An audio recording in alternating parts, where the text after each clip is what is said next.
This is the first of a series of short videos where I freehand sketch chairs and furniture. It's an opportunity for me to feel as though we are sketching together.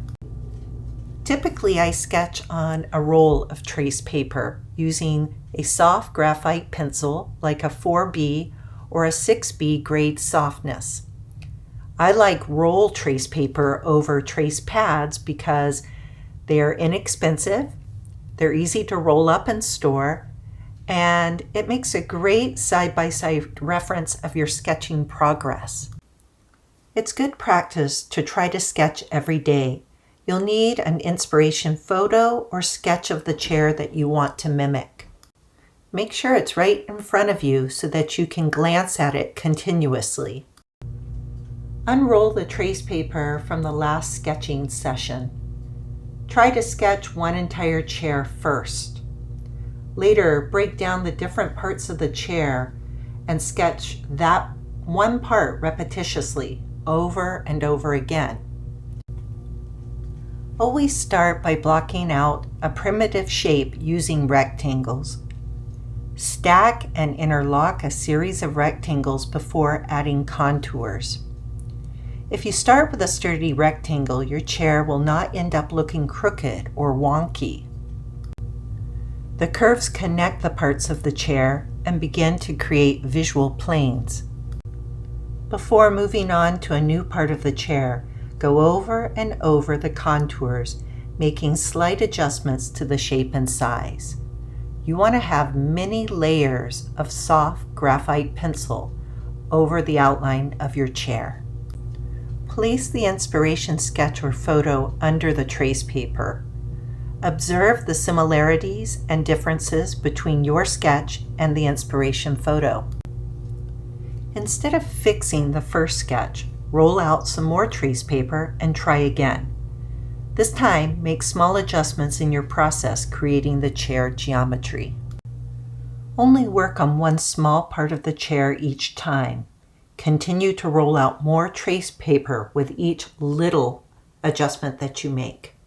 Sometimes it is a helpful reference to place the inspiration photo beneath the trace paper, not for the purpose of tracing, but instead for blocking out the correct proportions of the chair.